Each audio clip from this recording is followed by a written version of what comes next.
Yes, we love to conserve the nature. Msitu lazima tuchunge mazingira. Today I'm going to take you through this Kapenguria. This ecosystem conservation nature. Huku kuna miti tofauti tofauti. We have different kind of the trees. As you can see, we have different trees.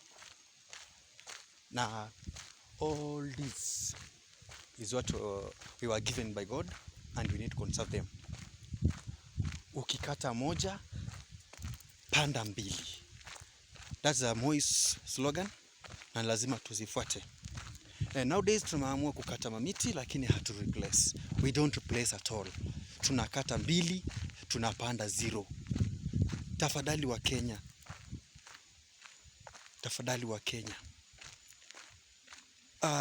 To conserve environment is very nice. We need to adhere to the rules of the Ministry of Environment. Lazima tuzingatie masharti. Hata kama tunazingatia ya means of health, kuosha mikono, sanitize, but also tuzingatie means of environment. Yes, tuzingatie masharti. Tuache kuharibu environment. Saa hizi hewa imechafuka. Magonjwa zingine zinaletwa kutokana na kutozingatia mazingira.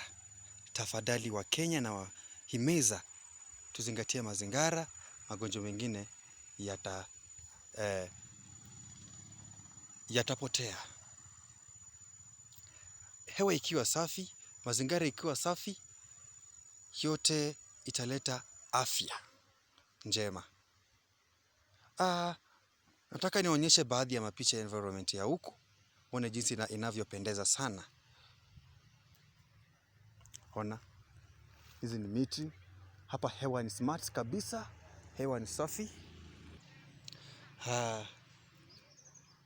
Unavyoona, hewa ni safi. Huku hata najisikia niko Kenya. Najisikia niko Kenya. Kuliko kwenda viwandani ambapo mazingira ni chafu. Saa hizi tunaziangalia pesa, tumeshindwa kuzingatia mazingira. Tunauza miti juu ya pesa na